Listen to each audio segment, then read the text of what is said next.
রিজিক হচ্ছে আল্লাহর দান। রিজিক হচ্ছে আল্লাহর তরফ থেকে আসে।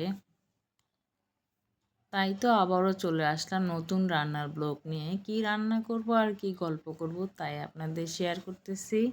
অনেক দিন ধরে রান্না বান্না বা খাওয়া দাওয়া আমাদের ঘরে হচ্ছে না। আমার ছোট বেবি অসুস্থ, আর সেই সাথে আমি নিজেও। তাই তো আজকে সবার পছন্দের মতো বা আপনাদের ভাইয়ার পছন্দর এই যে একটু গরু মাংস নিয়ে আসলাম। তবে কি বলবো, নিজের রান্নার প্রশংসা নিজেই করতে হবে। আজকে রান্নাটা কিন্তু অনেক মজাদার হয়েছে। গরুর মাংসর রান্না আমি সচরাচর সবসময় ভালো রান্না করি, কিন্তু আজকে আমার কাছে মনে হচ্ছে যে আজকের রান্নাটা সেই হয়েছে।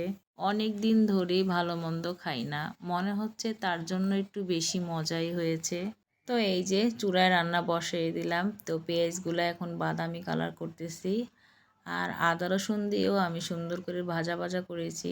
আর এই যে সেই রান্না যার জন্য খাবার খুবই মজা হয়, সে হচ্ছে রাঁধুনি মশলা, মানে রাঁধুনি গরুর মশলা।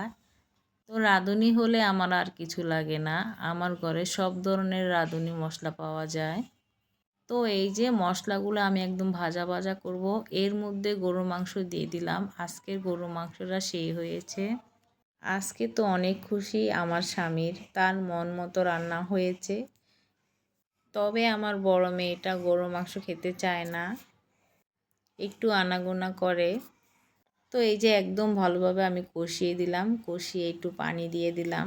যদি আমার রান্না আপনাদের ভালো লাগে বা আমার ভিডিওটা আপনাদের মন ছুঁয়ে যায়, তো প্লিজ আমাকে সাবস্ক্রাইব করে দিবেন আর লাইক করে দিবেন।